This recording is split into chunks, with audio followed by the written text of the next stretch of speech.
In our next look at what's happening in the post-World War II era, we're looking at the increased globalization of our urban system. And the infographic on your screen looks at connections between and among different cities and places around the world. A couple cities should stand out on this graphic, looking at Tokyo, New York, and London, often considered our global cities, or truly global cities. And what this graphic illustrates are the connections across information between these cities. And when we think about the importance of information, we need it for trade, we need it for investment, we need it for education, and we simply need it for the movement of people.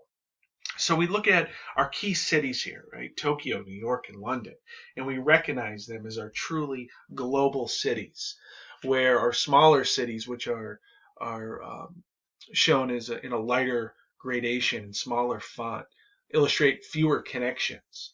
But we have these major cities. Then we have cities like Chicago, Hong Kong, Frankfurt, Amsterdam, Johannesburg, that also reflect a lot of regional connection for those parts of the world. But again, in this look, we're moving away from those neo-Marxist theorists, and we're going to talk about globalization and how that's redefining cities, a topic that will become increasingly important as we move towards the third part of this term. So our global theorists suggested that we no longer have cities that are local or regional or national in economic scale. And this is true whether you live in and around Towson or Baltimore or Washington, D.C., or you're in the Philadelphia or New York metro area. Baltimore, Washington, Philly, and New York tend to be our metro areas that provide the most students to Towson. You should recognize that these metro areas don't just support your local or regional or national area, but they are home to different multinational corporations, different companies that provide goods, services, trade, information to cities and populations across the United States, North America, and other parts of the world. So one of our earliest theorists to examine this going global idea, or the globalization of our cities, was Friedman. And Friedman called it the New World System Hierarchy. And again, he highlighted New York City, London, and Tokyo as the top cities. Excuse me. And he looked at a new international division of labor that was spread among the core and the periphery. And with this new international division of labor, we had information and we had control being found in our core cities, our core metro areas, and we found manufacturing and production being found in the periphery. So within his new international division of labor, control and command came out of the core, cities like New York, London, Tokyo, where the production, making our goods, was found in the periphery and semi-periphery, places like China, Bangladesh, places in the Middle East that produce a lot of gas and oil, or in Latin America. Those would be our periphery countries. And if we looked at this through a Marxist lens, we would say that the core benefits of the periphery. Friedman at first was simply saying that this new international division of labor is occurring. We deindustrialized in the United States. We gave up heavy manufacturing. Those jobs went elsewhere. They didn't disappear. They just disappeared from the North American landscape. And those jobs went overseas, and they started to grow what is known as the periphery. Now, Friedman suggested you need a couple things for this to work, and it wasn't just a pure coincidence it happened when it did. The first is telecom. We need to be able to communicate with different parts of the world immediately or almost immediately. So in the late 20th century, when Friedman started to do his research, we had modern telecom.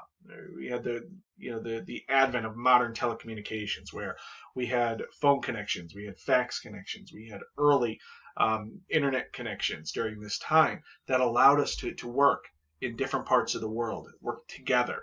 And again, core provided control and command. So we needed to have those instant connections with sites of production in the periphery.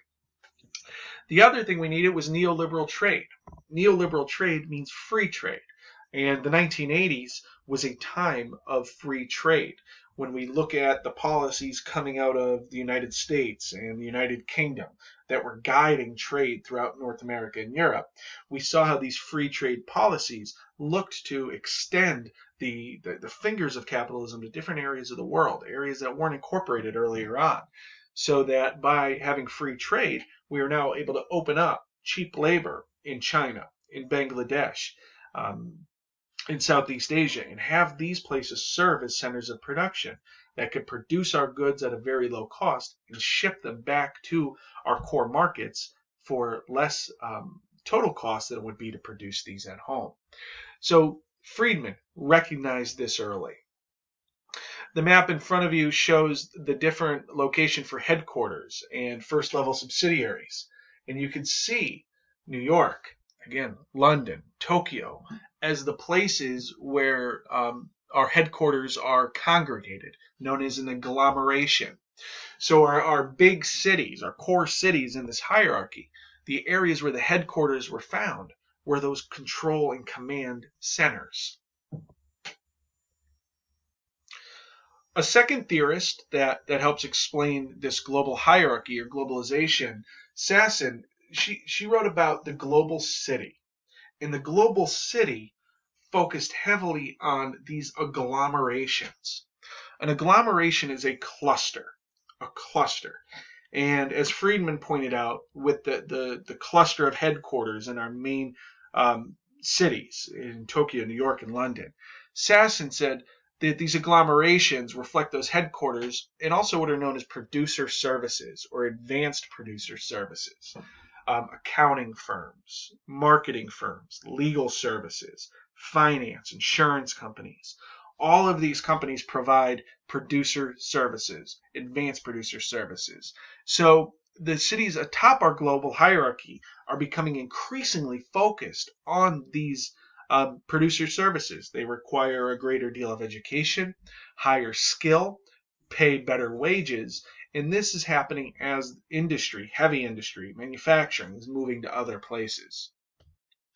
Sasson said that our global system is highly financialized, meaning that, again, control and command is coming out of our core, and that she's looking at capitalism, right? Financial markets are driving this integration. As we moved in towards the end of the 20th century and into the 21st century, she said that we are more interdependent than ever before. Highly coordinated activities. And you should know this. You should know this just by buying something on Amazon, where a good produced in another country arrives on your doorstep within a day or a couple days. It shows us the complexity and the integration of this system. And as this system has created more connections around the world, and it's created more conveniences for us in the core, it's also generated tremendous wealth, as we've created these efficiencies where we're able to exploit, take advantage of low-cost labor in other parts of the world to produce the goods that we consume the most, that are in demand. We also need to recognize that there are weaknesses of globalization when we look at this hierarchy of cities. And one of them is economic disparity. So when we look at who is benefiting, right, we see that the core is often benefiting the most. In the periphery, we're seeing some gains, but it's not at the same level as those that we find in the core. We also see what's known as a brain drain. So immigrants, or migrants in some cases, people moving from one country to another. So in our core cities like London, Tokyo, and New York, we see a global workforce. We see the best and the brightest from places around the world are moving to these cities to pursue careers. Now that is great for New York, Tokyo, and London and our other major global cities. It's not great for the places they leave. So this brain drain looks at kind of the magnetic effect of these global cities, where they attract the best and the brightest from other places to further propel these major cities as economic engines and cultural forces. But The areas that are losing people continuously suffer more.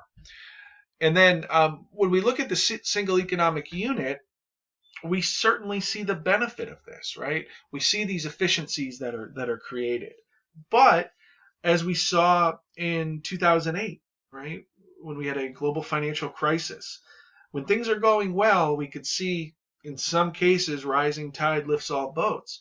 But when we see struggle or crisis or collapse, we see that domino effect. So if we hit an economic decline or a slowdown in the United States, that's going to hurt people in China. That's going to hurt people in Vietnam. That's going to hurt people in Bangladesh economically. People in the Middle East that provide gas and oil. It's going to hurt them economically because we are existing as this somewhat or total single economic unit.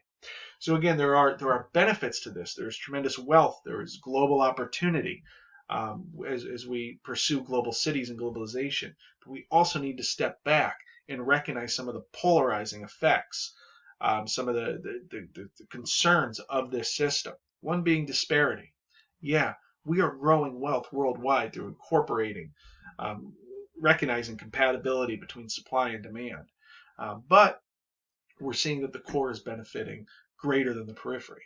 The brain drain is a very real concern, as those best and brightest, most talented, are leaving areas in the periphery and semi-periphery and moving to the core, furthering the growth and benefit of the core. And that single economic unit is great when things are good, when our economy is growing and chugging along, but that single economic unit creates a real tailspin when things slow down. So again, we'll revisit this in the third part of the semester, the globalization and our global hierarchy. But it's important to note now, when we look at our post-World War II theorists, that as we go into the 21st century, this is an area of interest for our urban theorists to better explain our system of cities and how they're becoming more interdependent on one another. And that will wrap up our look at social theorists in the post-World War II era.